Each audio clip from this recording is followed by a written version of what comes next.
8절과 9절 찾으셨나요? 네. 자, 우리 한 목소리로 8절과 9절을 함께 읽겠습니다. 시작. 악인의 제사는 여호와께서 미워하셔도 정직한 자의 기도는 그가 기뻐하시느니라. 악인의 길은 여호와께서 미워하셔도 의를 따라가는 자는 그가 사랑하시느니라.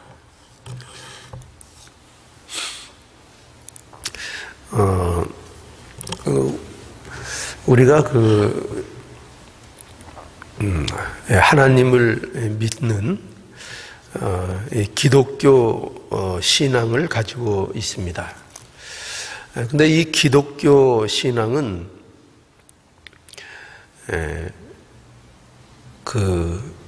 출발점이 어디냐?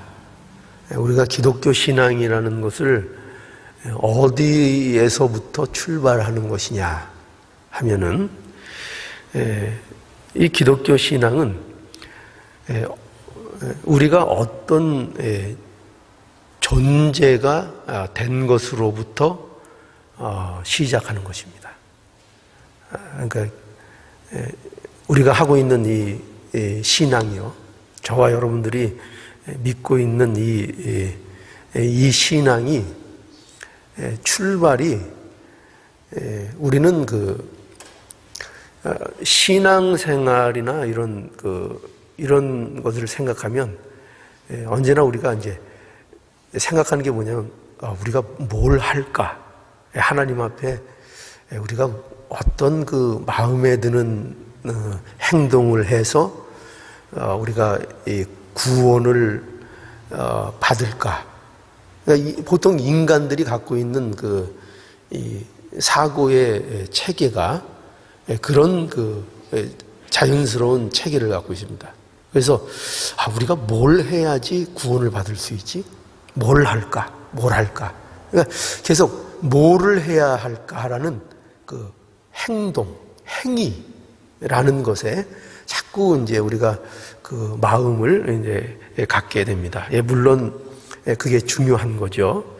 그런데 기독교 신앙은요, 우리의 행위를 통해서 시작되는 게 기독교 신앙이 아니고 우리가 어떤 존재가 되는가, 어떤 존재가 되었는가, 된 것, 이 된 것으로 인해서 우리의 신앙이 시작되는 것을 우리가 알아야 됩니다.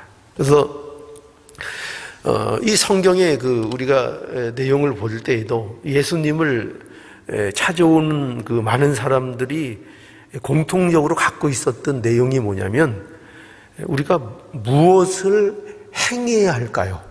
와서 다 그걸 물어봤다고요.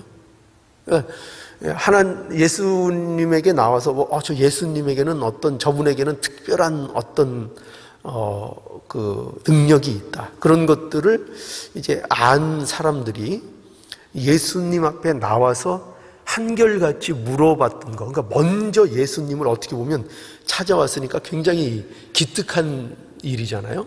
그런데 그들이 예수님에게 찾아와서 그들이 공통적으로 했던 반응들이 뭐였냐면은, 우리가 뭘 해야 할까요? 다 그렇게 예수님 앞에 여쭙는 것을 우리가 만날 수 있습니다.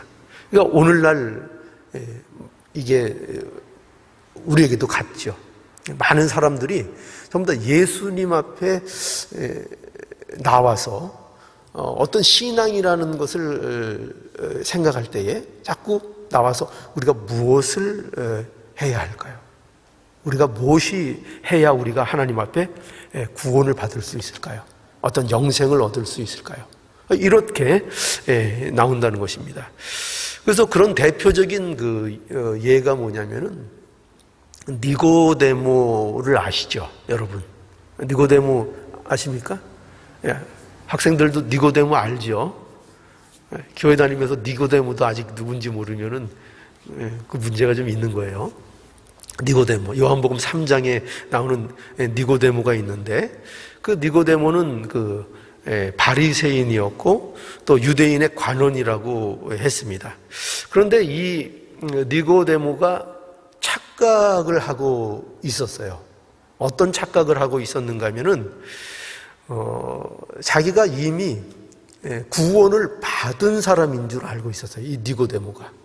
그러니까 그래서 이 예수님을 찾아온 것은 그가 어떤 목적에서 예수님을 찾아왔는가 하면은 자기가 이미 갖고 있다고 생각하는 그 자리에서 어떻게 보면은 내가 이러한 어떤 하나님 앞에 합한 자라는 어떤 인정, 그렇죠? 인정. 그러니까 내가 이 정도로 의롭고 내가 다른 사람은 몰라봐도 나는 예수님을 알아보는 사람이다 라는 어떤 이런 자신의 이미 구원받았다라는 어떤 이런 것들을 자랑할 겸 또 어떤 예수님을 통하여 어떤 자기가 모르는 어떤 이 부분들을 좀 배울 수 있을까? 이제 그런 이제 목적을 가지고 이제 니고데모가 예수님 앞에 이제 나오게 되는 거죠. 근데 그가 갖고 있는 근본적인 착각이 뭐였는가 하면은 자기가 가지고 있는 것들로 인하여 자기가 구원을 이미 받았다고 생각한 거예요. 그러니까 그가 가지고 있었던 것들은 뭐죠? 뭐 바리새인이었고 유대인의 관원이었고 그가 부유했고 뭐 그 시대에 그 부유함은 하나님의 복으로 인정되던 그런 시대니까요. 그러니까 율법을 가지고 있죠. 철저한 종교 생활을 하고 있죠. 그런 것으로 인하여 그가 나는 이미 하나님의 구원을 받은 자라는 이런 어떻게 보면은 오해를 가지고 있었던 거죠. 그런데 그에게 예수님께서 말씀하신 게 뭡니까? 아주 냉철한 말씀을 하셨죠. 우리 한번 볼까요? 요한복음 3장으로 한번 가보시죠. 요한복음 3장 1절부터 바리새인 중에 니고데모라 하는 사람이 있으니 유대인의 관원이라 그가 밤에 예수께 와서 가로되 라삐여 우리가 당신은 하나님께로 오신 성생인 줄 아나이다. 하나님이 함께 하시지 아니하면 당신의 행하시는 이 표적을 아무라도 할 수 없음이니이다. 자, 꽤 괜찮은 그 고백을 하는 것 같죠. 자, 그런데 예수님의 그 대답은 냉정하십니다. 자, 3절에 보세요. 예수께서 대답하여 가라사대 진실로 진실로 내게 이르노니 사람이 거듭나지 아니하면 하나님의 나라를 볼 수 없느니라. 니고데모가 갖고 있는 그 모든 어떤 그 자랑거리들, 종교적인 열심, 그리고 율법, 또 이런 모든 것으로 인하여 자기는 구원을 이제 마땅히 받은 자이고 하나님의 나라가 만약에 임한다면은 자기는 하나님 앞에 칭찬받을 일만 있는 그런 자로 니고데모는 자신을 생각하고 있었을 겁니다. 그런데 그러한 니고데모에 대해서 예수님께서 진실로 진실로 내게 이르노니 사람이 거듭나지 아니하면 하나님의 나라를 볼 수 없다. 아무리 내가 종교적으로 신실한 내 모습이라 할지라도 여러분 이 니고데모라는 사람이 얼마나 그 유대사에서 존경받는 인물이겠어요. 얼마나 그가 신실해 보이는 사람이겠어요. 얼마나 율법을 잘 준수하는 사람이었겠어요. 그런데 그라 할지라도 예수님의 지적은 뭐죠? 내가 거듭나지 않으면, 그렇죠? 거듭나지 않으면 하나님의 나라를 볼 수 없느니라. 그러니까 율법으로 거듭나는 것도 아니고, 그건 뭐 여러분 아시죠? 인간의 행위로, 인간의 어떤 선한 것으로도, 어떤 것으로도 그것이 하나님의 나라가 허락되는 것이 아니고 거듭나야 된다. 그 거듭난다는 것이 뭐죠? 의로부터 오는 생명을 받아야 되는 거예요. 그렇죠? 하늘로부터 주어지는 생명. 그 생명을 받는 자.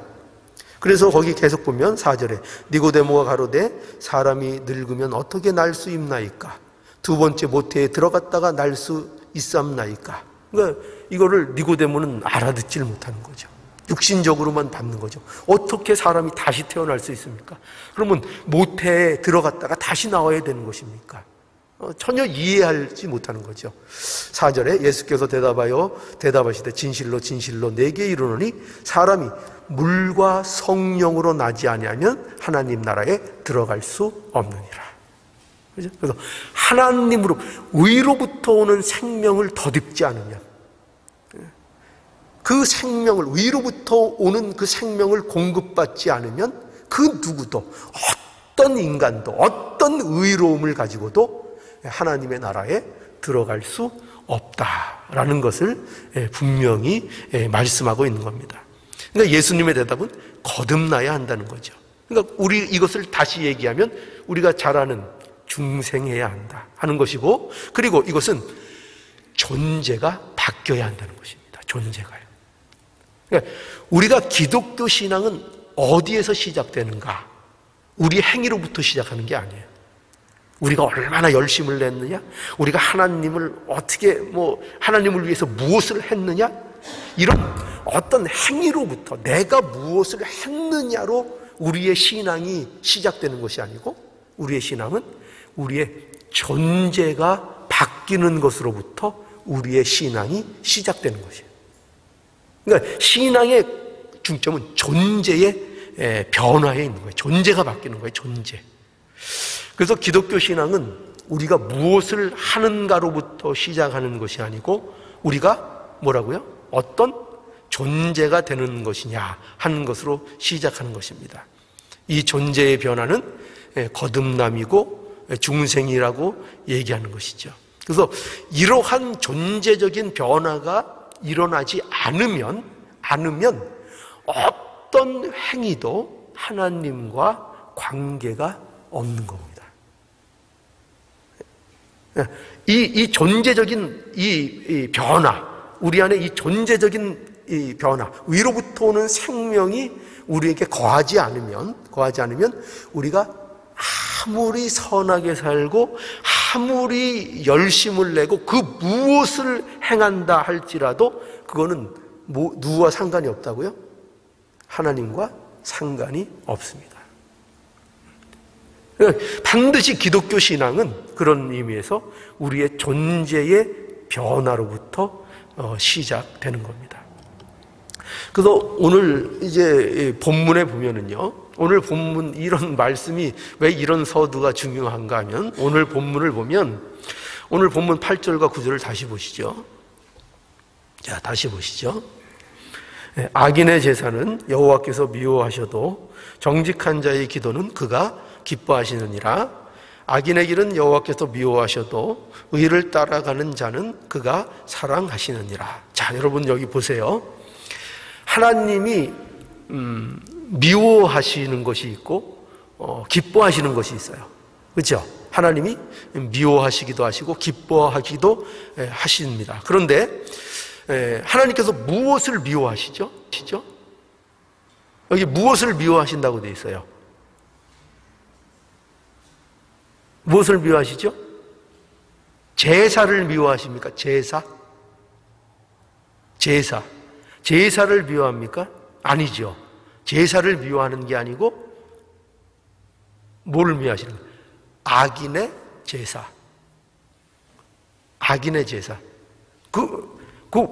이 악인의 제사라는 이게 중요한 거예요. 하나님이 보세요. 하나님 무엇을 기뻐하시죠? 기도면 다 기뻐하실까요? 기도하면 다 기뻐하실까요? 아니죠. 뭐가 중요하죠? 거기 뭐라고 되어 있습니까? 정직한 자의 기도죠. 그 9절에도 얘기하고 있는 길, 여기 악인의 길 또는 의인의 길이 있을 수 있죠. 그건 길은 다른 말로 얘기하면 그 사람이 걸어가는 인생이라고도 얘기할 수 있습니다. 근데 그 살아가는 그 삶, 그거 하나님이 기뻐하실 수도 있고 그것을 미워하실 수도 있어요. 그런데 그 삶 자체에 그 초점이 있는 거 아니라 악인의 길을 하나님이 미워하시는 거예요. 그리고 의인의 길을 하나님이 기뻐하시는 거죠. 그러니까 잘 보세요. 그러니까 뭐가 여기서 우리가 주목해야 될 거죠?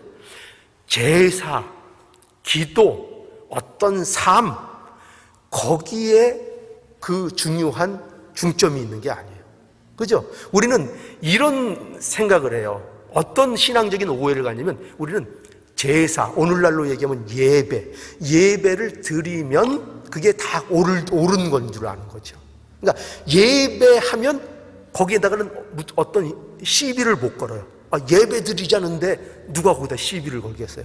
무조건 예배 드리자 그러면 다 옳은 거예요. 그거 반대하면 역적되는 거예요. 그렇죠? 기도하자, 누가 기도하자 그러는데 싫어 그러면 그건 아주 나쁜 게 되는 거예요. 왜? 우리는 어떤 생각이죠? 기도하면 그건 뭐 다 그냥 옳은 거예요. 그렇죠? 기도하면 옳은 거예요. 그러나 우리가 기독교 신앙을 바로 갖기 위해서 우리가 가져야 되는 건 뭐냐면 그 제사가 누가 드리는 제사인가? 성경은 그게 중요하다. 누가 드리는 제사를 하나님이 기뻐하시는가? 누가 드리는 제사를 하나님이 싫어하시는가? 누가 드리는 기도를 하나님이 들으시는가? 누가 드리는 기도는 하나님이 듣지 아니하시는가? 그러니까 언제나 우리는 뭐 이런 개념에 매여 있어요. 사랑하면, 그래서 사랑제일주의, 기독교에서 우리가 경계해야 되는 것 중에 하나, 여러분들이 굉장히 헷갈릴 수 있는데 뭐냐? 사랑이 중요한데 사랑제일주의에 빠지는 거. 그러니까 뭐냐면 밑도 끝도 없이 사랑이면은 모든 것이 그냥 허락되는 거. 그렇잖아요. 그렇게 따지면은 우리가 오늘날 이슈가 되고 있는 동성애도 뭐라고 합니까? 거기 뭐가 붙어요? 애가 붙잖아요. 사랑이 붙잖아요. 사랑.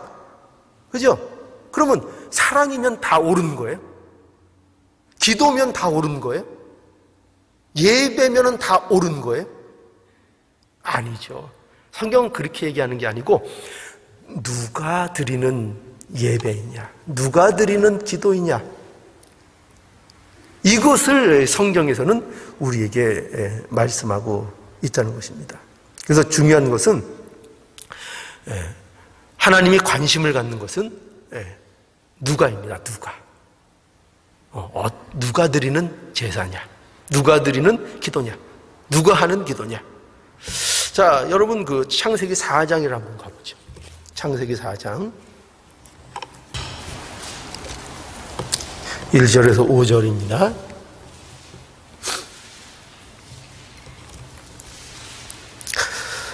아담이 그 아내 하와와 동침하매 하와가 잉태하여 가인을 낳고 이르되 내가 여호와로 말미암아 등남하였다 아니라. 그가 또 가인의 아우 아벨을 낳았는데 아벨은 양치는 자이었고 가인은 농사하는 자이었더라. 세월이 지난 후에 가인은 양의 수산으로 제물을 삼아 여호와께 드렸고 아벨은 자기도 양의 첫 새끼와 그 기름으로 드렸더니 여호와께서 아벨과 그 제물은 연락하셨으나 가인과 그 제물은 연락하지 아니하신지라. 가인이 심히 분하여 안색이 변하니. 거기까지 읽죠. 자, 이거 여러분 잘 아시는 내용이죠. 가인과 아벨이 하나님께 제사를 드렸습니다. 그런데 하나님께서 아벨의 제사는 받으셨고 가인의 제사는 받지 않으셨다고 합니다. 여러분, 그러면 아벨의 제사는 받으시고 가인의 제사를 받지 아니하셨다면 그러면 분명히 이 제사는 어떤 차이가 있었겠죠. 그죠? 이유가 있었겠죠. 왜 하나님이 아벨의 제사는 받고 가인의 제사는 받지 않았는가? 분명히 둘 다 하나님 앞에 드린 제사인데 왜 그랬을까? 우리가 여기에서 우리에게 보여주는 것은 일단은 재물의 차이를 이제 보게 되죠. 가인은 땅의 소산으로 자기가 농사한 그 땅의 소산으로 드렸고, 어떻게 보면 자연스러운 일이죠. 자기가 열심을 내서 자기가 수확한 것으로 하나님 앞에 드렸고, 아벨은 자기 양의 첫 새끼와 그 기름으로 제사를 드렸습니다. 그런데 이 재물의 차이가 왜 중요하냐?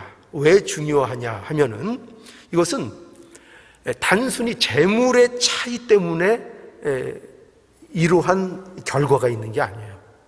우리는 재물의 차이 때문이라 이렇게 단순히 생각할 수 있는데, 물론 재물의 차이가 있는데 중요한 건 왜 이런 재물의 차이가 있느냐 하는 것입니다. 그렇죠? 단순히 아벨은 양의 첫 새끼를 드려서 그것이 우리 예수 그리스도에 대한 상징, 그 제사, 피로 드리는 제사, 우리는 그렇게 생각할 수 있고, 또 가인의 제사는 그런 것을 염두하지 않은 자기 맘대로 드리는, 자기 고집대로 드리는, 자기 생각대로 드리는 예배일 수 있습니다. 그래서 우리는 그렇게 생각할 수 있는데, 그러한 예물의 차이를 통해서 그저 단순히 다른 제물로 드렸다는 것이 아니라 그 다른 제물이 나타내는 그 아벨과 가인의 차이를 우리는 봐야 되는 것입니다. 그렇죠? 그렇게 제물을 드릴 수밖에 없었던, 왜 아벨은 양의 첫 새끼를 드리고 왜 가인은 자기 농사한 그 소산으로 왜 드리는 그런 제사의 차이를 왜 나타낼 수밖에 없었느냐 할 때, 그 차이는 어디서 나타난다? 단순히 재물의 차이가 아니라 무슨 차이라고요? 가인과 아벨의 근본적인 차이였던 거예요. 그러니까 가인이 어떤 자였느냐, 아벨이 어떤 자였느냐에서 그 제사법이 틀려졌던 거예요. 그래서 어떤 그 차이점이 있었던 거죠? 아벨은 어린 양의 첫 새끼로 예배를, 제물을 드렸다는 것은 아벨은 그가 알았던 거죠. 뭘 알았습니까? 인류에게는 무엇이 필요하다? 대속의 십자가. 뭔가 인류 스스로, 인간 스스로는 어떤 하나님의 나라, 어떤 하나님의 약속한 그 약속들을 이루어내거나 만들어내거나 그것을 가질 수 있는 능력이 없고, 오직 하나님이 베푸시는 은혜에 의해서만 그것이 가능한 그러한 연약한 죄인이요 그런 존재라는 것을 이 아벨은 알았던 것이죠. 그것이 이 제사의 차이를 나타낸 거예요. 제사라는 것은 내 마음대로, 내 뜻대로, 내 고집대로 드리면 되는 것이 아니라 반드시 하나님 앞에 합당한 것으로 드려지는 예배가 될 때만이 하나님께서 받으시는 예배가 되는 것이고, 그것이 진정한 하나님의 나라의 백성의 모습인 것을 이 아벨은 알았던 것이죠. 그러나 가인은 그것을 몰랐던 것입니다. 그러니까 무엇의 차이입니까? 그 인간의 존재의 차이였던 거예요.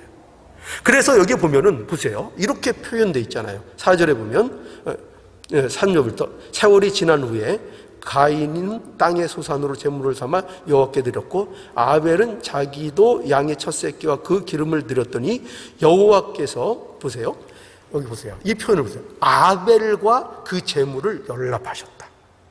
아벨, 그러니까 이 초점은요 제물에 초점이 있는 것이 아니라 아벨에게 초점이 있는 거예요. 아벨과 그가 드린 그 제물, 그러니까 그 아벨이라는 자가 드린 예물인 거예요. 또 5절에 가인과 그 제물은 연락하지 않은 거예요. 그러니까 그 제물에 무엇을 드렸는가에 초점이 있는 것이 아니라 누구라고요? 그 사람, 그 존재, 누가 드렸느냐. 가인이 드린 것과 아벨에 드린 것의 차이가 있던 것입니다. 그래서 하나님은 아벨을 기뻐하시고 가인을 용납하지 않으신 거죠. 그 차이가 어디서 났다고요? 자기의 연약함을 아는 거예요. 자기 죄성을, 자기가 어떤 존재인가를, 자기가 하나님의 은혜가 필요한 존재라는 것을 안 것입니다. 이것이 지혜로운 자요, 이것이 의인이요, 이것이 선인이요, 이 자가 하나님 앞에 합당한 제사를 드릴 수 있는 자가 되는 거예요. 여러분, 그 요한복음 4장에 가보면 그 사마리아 여인이 나오죠. 사마리아 여인이 나오는데, 이 사마리아 여인이 예수님에게 예수님을 만나고 어떤 구원의 경험을 한 다음에 그 사마리아 여자가 궁금한 것을 질문한 게 있죠. 그게 뭐냐면 예배에 대한 거예요. 예배에 대한 거. 근데 그 예배에 대한 것을 어떤 것을 궁금했는가 하면은 그 하나님께 드리는 예배가 어디에서 드리는 것이 옳습니까? 이런 질문을 했어요. 그리심산. 우리 조상들은 그리심산에서 예배를 드리는 것이 옳다고 하는데 유대인들은 예루살렘에서 제사를 드리는 것이 옳다고 얘기합니다. 그런데 어느 것이 더 하나님이 기뻐하시는 예배가 되겠습니까? 이게 이 여자의 질문이었어요. 그러니까 이 여자는 그 초점이 예배에 대한 초점, 무엇에 초점을 아직 두고 있는 거죠? 장소에 염두를 하고 있는 거죠. 그러니까 장소의 문제, 예배, 하나님이 기뻐하시는 예배라는 이 문제를 장소의 문제, 어떤 외형적인 문제, 어떤 방식, 어떤 전통 이런 것의 문제로 이 여인은 이해하고 있었던 거죠. 그런데 예수님께서는 그게 아니라고 말씀하시죠. 그러면서 어떻게 말씀하십니까? 한번 보시죠. 요한복음 4장에 한번 가볼까요? 예, 요한복음 4장 20절부터 우리 조상들이 이 산에서 예배하였는데 당신들의 말은 예배할 곳이 예루살렘에 있다 하더이다. 예수께서 가라사대 여자여 내 말을 믿으라. 이 산에서도 말고 예루살렘에서도 말고 너희가 아버지께 예배할 때가 이르리라. 그러면서 23절에 아버지께 참으로 예배하는 자들은 신령과 진정으로 예배할 때가 오나니 곧 이때라. 아버지께서는 이렇게 자기에게 예배하는 자들을 찾으시느니라. 하나님은 영이시니 예배하는 자가 신령과 진정으로 예배할지니라. 그래서 예배의 문제가 장소나 어떤 외형적인 형식의 문제가 아니라 어떤 문제라고요? 신령과 진정으로 드리는 예배. 그것이 우리에게 허락된 복이고 이것이 진정한 예배의 모습이라고 예수님께서 가르쳐 주시는 것을 우리가 만나게 되는 것입니다. 그래서 우리는 오늘 이 말씀을 통해서 우리는 어떤 존재가 되는가, 어떤 존재가 되었는가, 그리고 그 존재는 무엇으로만 이루어질 수 있는 것인가. 우리가 반드시 하나님 앞에 하나님이 기뻐하시는 제사, 기뻐하시는 기도를 드릴 수 있기 위해서는 우리 존재가 바뀌어야 되는데, 그럼 이 존재가 어떻게 바뀌어지는 것이냐? 어떻게만 바뀌어지는 것입니까? 우리의 의로움으로요? 저와 여러분들의 노력으로요? 우리의 열심과 우리의 연구와 우리의 종교심으로요? 아니요. 그게 아니라는 거죠. 그게 아니고 예수 그리스도 안에서요. 그죠? 예수 그리스도 안에서 하나님의 은혜를 받음으로 인하여 우리의 존재가 변하고 우리가 의인이 되는 것입니다. 그래서 예수 그리스도 안에서 드려지는 예배, 그 예배를 하나님이 기뻐하시고 예수 그리스도 안에서 드리는 기도를 하나님께서 들어주시고 예수 그리스도 안에서 걸어가는 우리의 인생의 삶을 하나님께서 인정해 주시고 보호해 주시고 하나님께서 도와주시는 이러한 우리의 삶이 되는 것입니다. 그러니까 우리는 바로 이 복을 받은 자들인 것입니다. 우리의 제사는 헛되지 아니할 것이며 우리의 기도는 헛된 것으로 돌아가지 않을 것입니다. 그 약속이 뭐라고요? 예수 그리스도 안에 있기 때문입니다. 예수 그리스도께서 우리를 위해서 하신 일 때문에 그렇습니다. 저와 여러분들이 한 일 때문에 그런 것이 아니라 예수 그리스도께서 십자가에서 우리를 위하여 이루신 일 때문에 하나님이 우리를 기뻐해 주실 겁니다. 이것이 우리의 복됨인 것을 분명히 인식하시고 우리의 이 복된 삶의 나날들을 하나님 주시는 은혜 아래서 하루하루를 기쁨으로 성실함으로 하루하루를 가볍게 채워나가는 저와 여러분들의 복된 삶이 되기를 간절히 바랍니다. 기도하시겠습니다. 하나님 은혜를 감사합니다. 우리 이 모습을 볼 때에는 도무지 하나님 앞에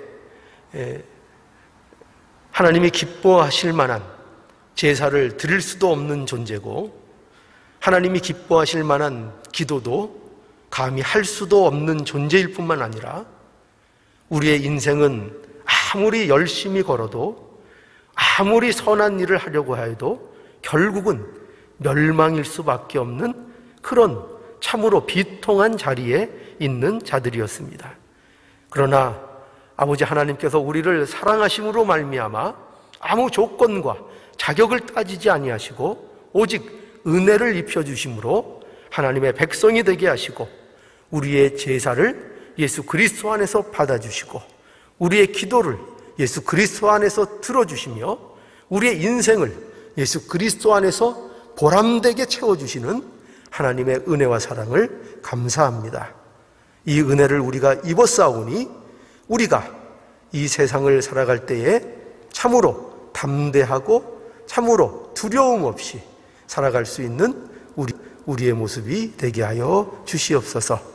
우리가 가진 복이 어떤 것인가를 언제나 잊지 않게 하시고, 우리의 삶의 풍성함들이 우리의 환경과 조건과 고난으로 인하여 침범당하지 아니하는 우리의 모습이 되게 하여 주시옵소서. 이 놀라운 은혜가 우리의 삶 속에 넘치도록 허락하여 주시옵소서. 예수님의 이름으로 기도하옵나이다. 아멘.